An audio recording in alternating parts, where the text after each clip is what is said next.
sejahtera bagi kita semua, Sobat Messenger dimanapun saat ini berada.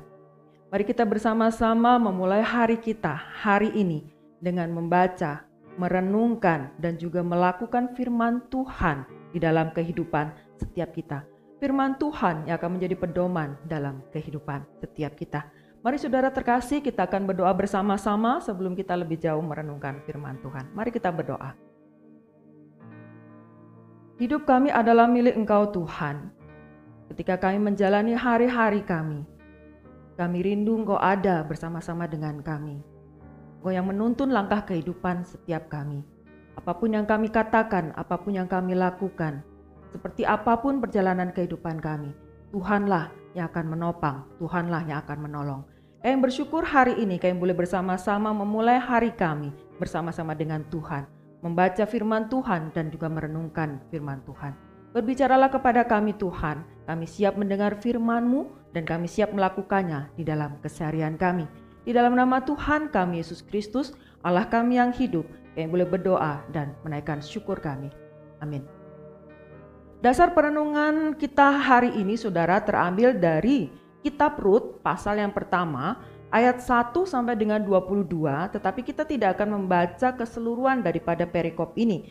Saya akan membacakan beberapa bagian bagi kita semua. Bapak, Ibu, Saudara sekalian boleh menyimak Alkitab masing-masing.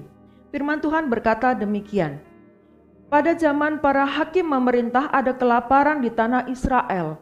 Lalu pergilah seorang dari Bethlehem Yehuda beserta istrinya dan kedua anaknya laki-laki ke daerah Moab untuk menetap di sana sebagai orang asing. Ayat yang ketiga. Kemudian matilah Elimelek suami Naomi sehingga perempuan itu tertinggal dengan kedua anaknya. Keduanya mengambil perempuan Moab, yang pertama bernama Orpa, yang kedua bernama Rut.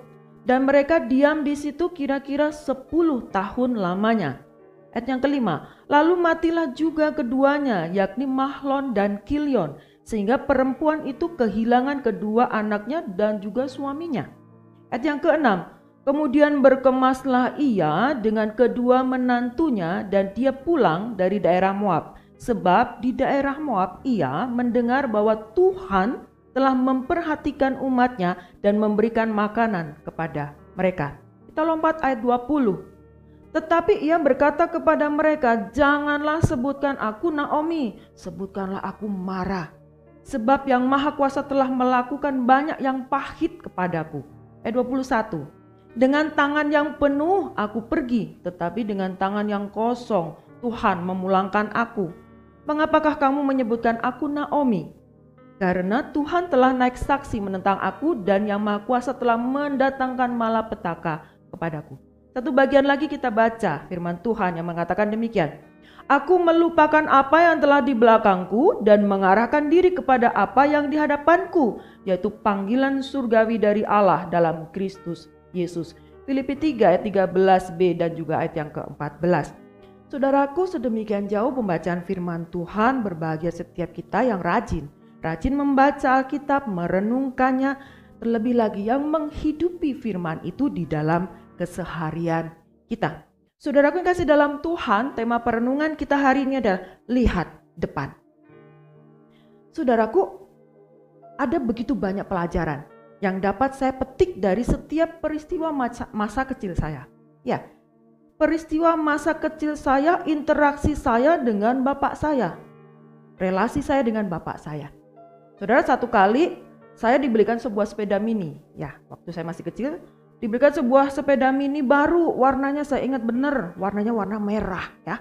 Warna merah kemudian dengan ada keranjang kecil di bagian depannya.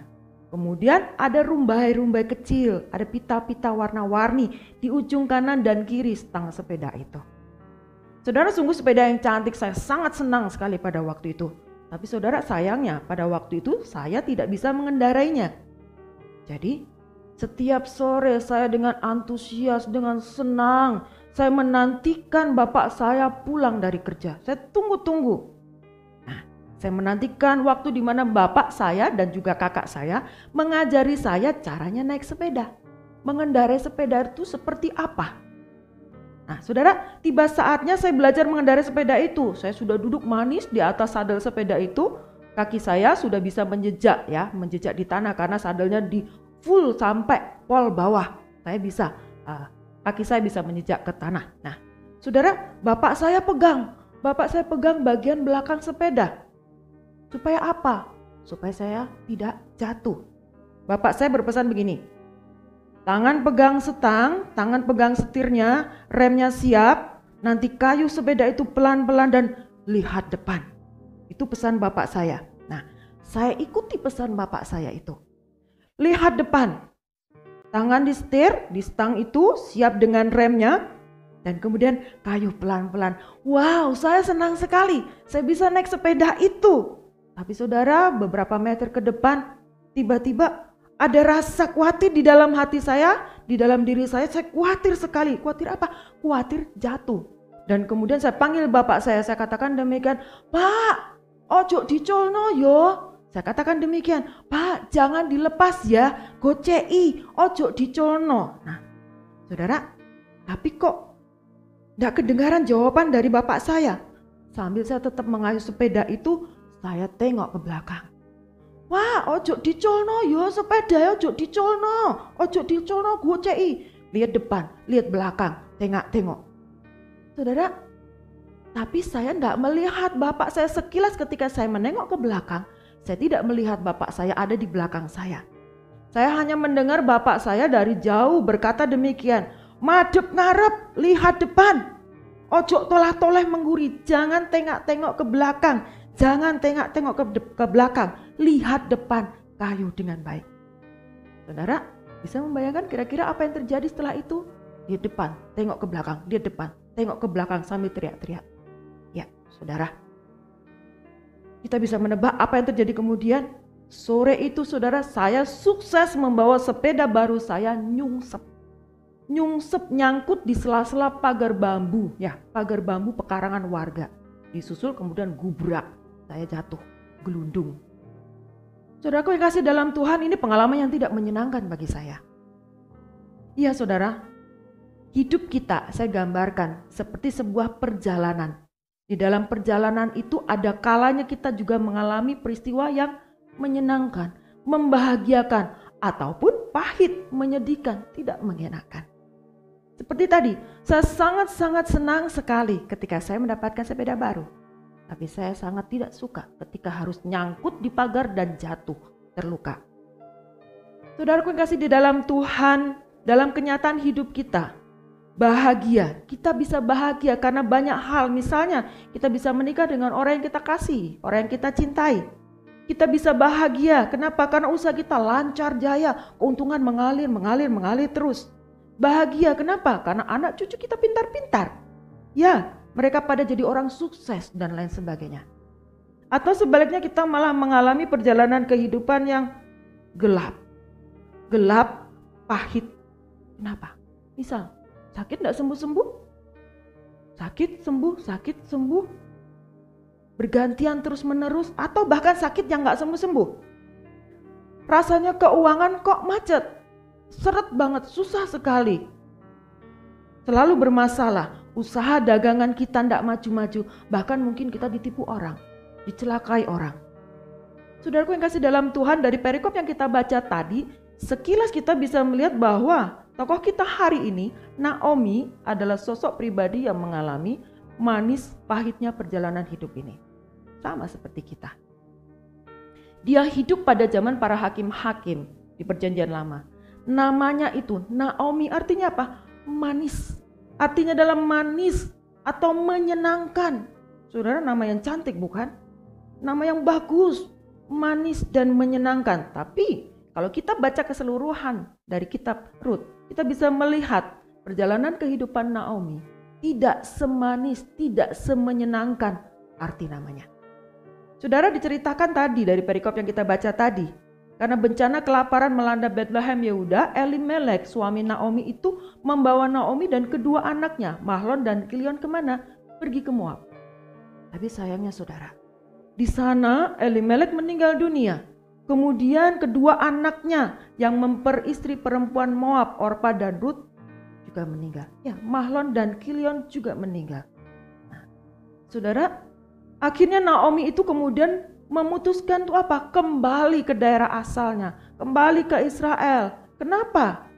Karena dia mendengar bahwa Tuhan sudah memperhatikan umatnya. Tuhan sudah memperhatikan umatnya dan memberikan makanan kepada mereka. Rut 1 ayat yang ke-6, demikian bunyi firman Tuhan. Kemudian berkemaslah ia dengan kedua menantunya dan dia pulang dari daerah Moab. Sebab di daerah Moab ia mendengar bahwa Tuhan telah memperhatikan umatnya dan memberikan makanan kepada mereka. Dan saudara, saat itu di antara dua menantu Naomi yang sangat bersikeras untuk mengikuti Naomi adalah Rut. Saudara, sesampainya di Bethlehem, apa yang terjadi? Naomi berkata kepada orang-orang yang bertemu dengan dia, yang kenal dengan dia. Dia melarang orang-orang menyebut dia Naomi. Oh, Naomi pulang. Nah, jangan sebut aku Naomi. Dia berkata demikian. Jangan sebut aku Naomi, melainkan Mara. Kenapa Mara? Artinya apa? Pahit.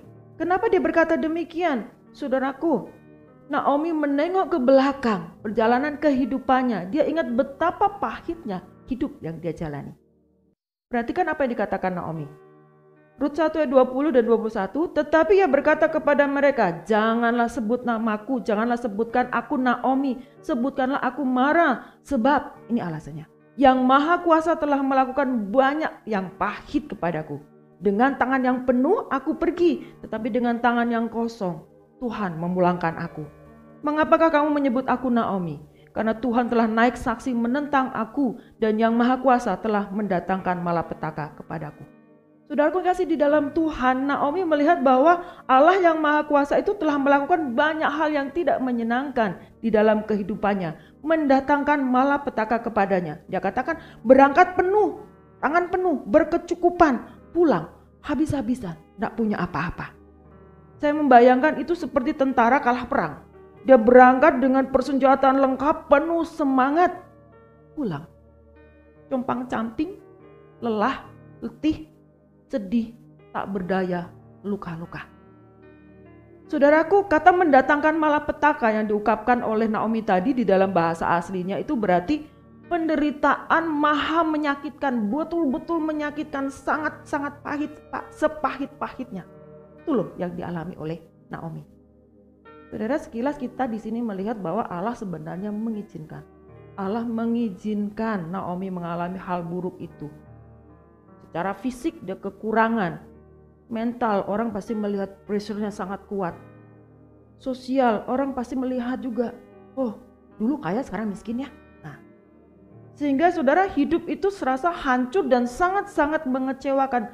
Jauh berbeda dengan dulu, dulu begini sekarang saya begini. Saudara, itu pengalaman hidup yang dilalui oleh Naomi.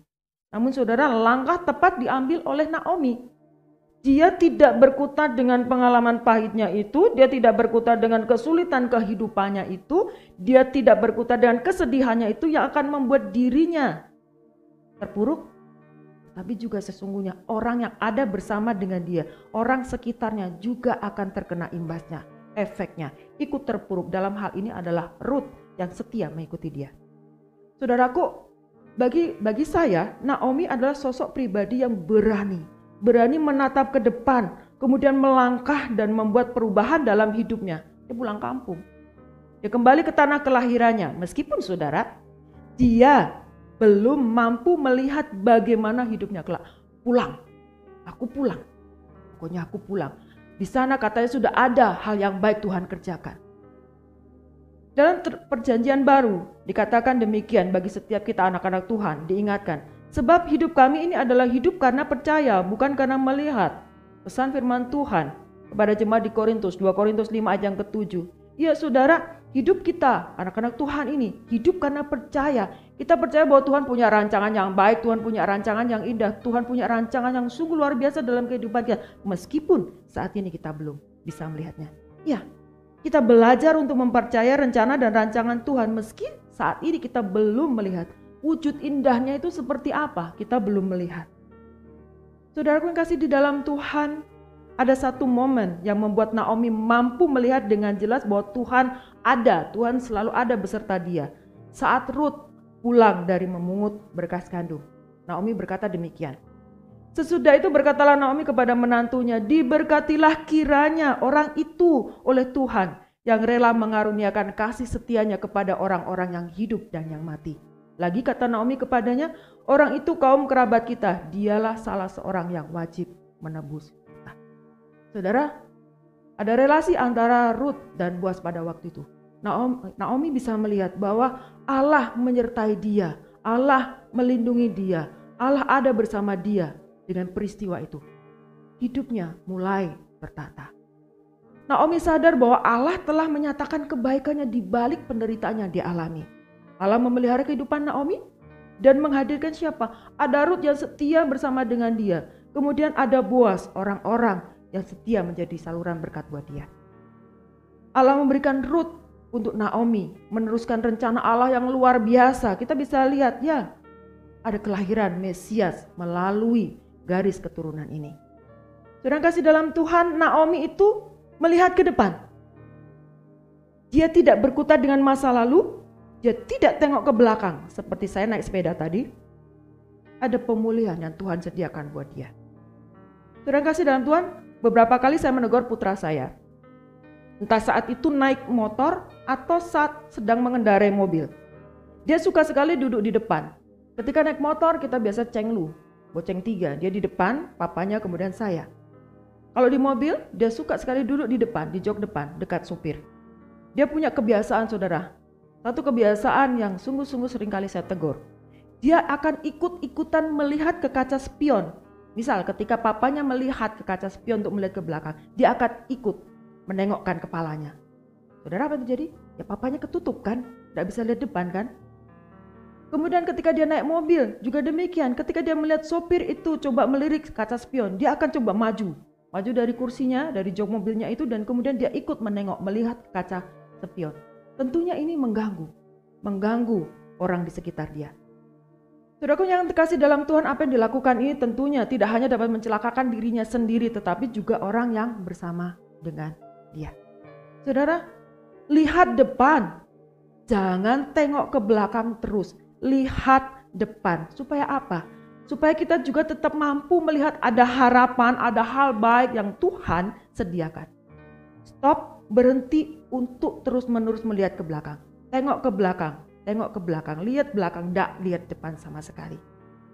Saudara, berhenti untuk melihat ke belakang. Kepada pahitnya hidupmu, kepada susahnya hidup kita.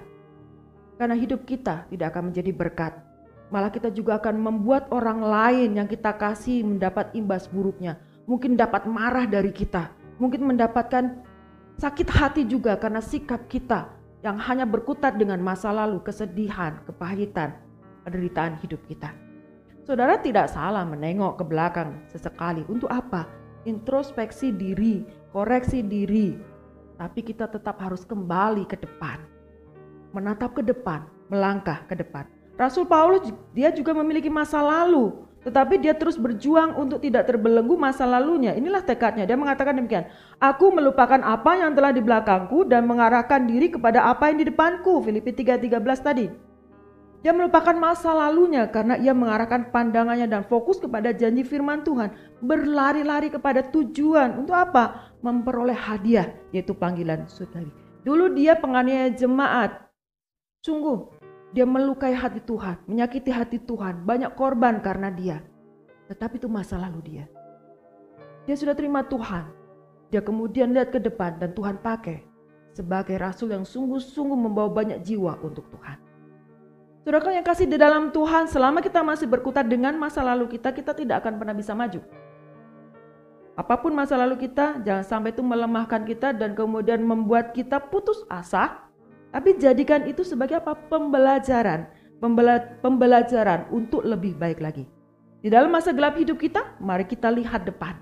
Kita lihat depan supaya apa? Kita dapat melihat bahwa di masa gelap hidup kita Tuhan tetap akan mendatangkan kebaikan demi menggenapi rencananya yang baik untuk kita. Meskipun kita nggak tahu. Itu saudara, sekali lagi, jangan pernah lelah untuk menaruh harapan kepada Tuhan di setiap kesulitan kehidupan kita. Lihat depan, ada masa depan. Tuhan sediakan buat setiap kita. Mari kita berdoa. Bapa di surga, setiap kami anak-anak-Mu, ada begitu banyak hal terjadi dalam kehidupan kami. Ada susah, ada senang, ada pahit, ada manis kehidupan kami. Ajarkan kami Tuhan, untuk kami tetap mengarahkan mata kami, pandangan kami ke depan, kepada Tuhan. Karena masa depan itu sungguh ada Tuhan sediakan buat setiap kami, yang menaruh harapan kami, menaruh percaya kami kepada Tuhan. Meskipun saat ini kami belum melihat apapun perubahan dalam kehidupan kami, yang mungkin saat ini sedang mengalami kesulitan, pergumulan. Kami rindu Tuhan, Kau ajarkan kami mempraktekkan firman-Mu ini di dalam kehidupan kami. Terima kasih Tuhan Yesus, terima kasih. Hari ini kami juga rindu Tuhan untuk menaikkan beberapa pokok doa kerinduan hati kami kepada Tuhan. Terutama Tuhan, kami berdoa untuk bangsa negara kami. Tuhan Yesus, virus yang ada saat ini Tuhan, ada begitu banyak mulai berkembang dan lain sebagainya. Tuhan Yesus tolong kami, untuk kami tetap boleh menjaga kesehatan kami, menjaga diri kami dengan sungguh-sungguh, tetap waspada meskipun ada berita yang mengatakan virus sudah mulai berkurang dan lain sebagainya. Tuhan tolong kami, lindungi kami Tuhan, tutup bungkus kami dengan kuasa darah-Mu Tuhan. Jagai kami Tuhan Yesus. Kami serahkan kehidupan kami Tuhan di tengah-tengah bangsa Indonesia ini. Ada kesulitan, masalah ekonomi dan lain sebagainya. Tuhan ajarkan kami untuk menaruh harapan kami kepada Tuhan. Berdoa untuk para pemimpin bangsa kami. Berikan mereka ide-ide yang cemerlang, ide-ide yang baik Tuhan. Untuk bagaimana membuat bangsa ini semakin baik, semakin maju dan semakin maju. Ada damai, ada sejahtera di tengah-tengah bangsa ini. Terima kasih Tuhan, pemimpin kami berikan roh yang takut akan Tuhan. Apapun yang mereka lakukan, kerjakan program-program di dalam bangsa ini sungguh untuk memajukan bangsa ini dan memakmurkan, menyejahterakan rakyat Indonesia.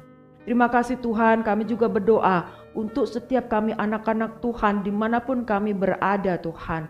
Gereja-gereja Tuhan, di tengah-tengah segala kesulitan yang ada, tantangan kehidupan yang ada, kami tetap mengarahkan hati kami, fokus hidup kami kepada Tuhan, tetap menaruh harapan kami kepada Tuhan. Iman percaya kami semakin bertumbuh di hadapan Tuhan. Terima kasih Tuhan Yesus, terima kasih. Kami menyerahkan juga secara pribadi keluarga kami masing-masing Tuhan dengan segala pergumulannya. Untuk masa depan anak-anak kami, cucu kami, keluarga kami. Kami yakin percaya Tuhan berikan yang terbaik untuk setiap kami. Terima kasih Tuhan, usaha pekerjaan anak-anak-Mu berkati Tuhan. Setiap pergumulan yang ada dalam kehidupan anak-anak-Mu, Tuhan bukakan jalan bagi setiap mereka. Terima kasih Tuhan Yesus, terima kasih. Bersyukur untuk firman Tuhan yang kami dengar hari ini. Kami baca, kami renungkan hari ini. Biarlah ini boleh menjadi petunjuk pegangan kehidupan kami untuk melangkah ke depan. Tuhan Yesus, biarlah Tuhan apa yang ada dalam hati kami, kerinduan hati kami yang saat ini belum terucap. Biarlah Tuhan boleh menyelidikinya. Tuhan akan jawab sesuai dengan waktu dan kehendak Tuhan. Kami yakin percaya Tuhan yang terbaik memberikan kepada setiap kami yang sungguh-sungguh berharap kepada Tuhan. Mari kita arahkan hati kita kepada Tuhan, saudara-saudara, dan kita terima berkat daripada Tuhan. Kasih karunia, damai, sejahtera, pemeliharaan yang sempurna, pemeliharaan daripada Allah, Bapa, Allah Putra, penghiburan daripada Allah Roh Kudus, ada bersama-sama dengan kita semua, mulai dari sekarang sampai selama-lamanya. Amin. Tuhan Yesus memberkati kita semua.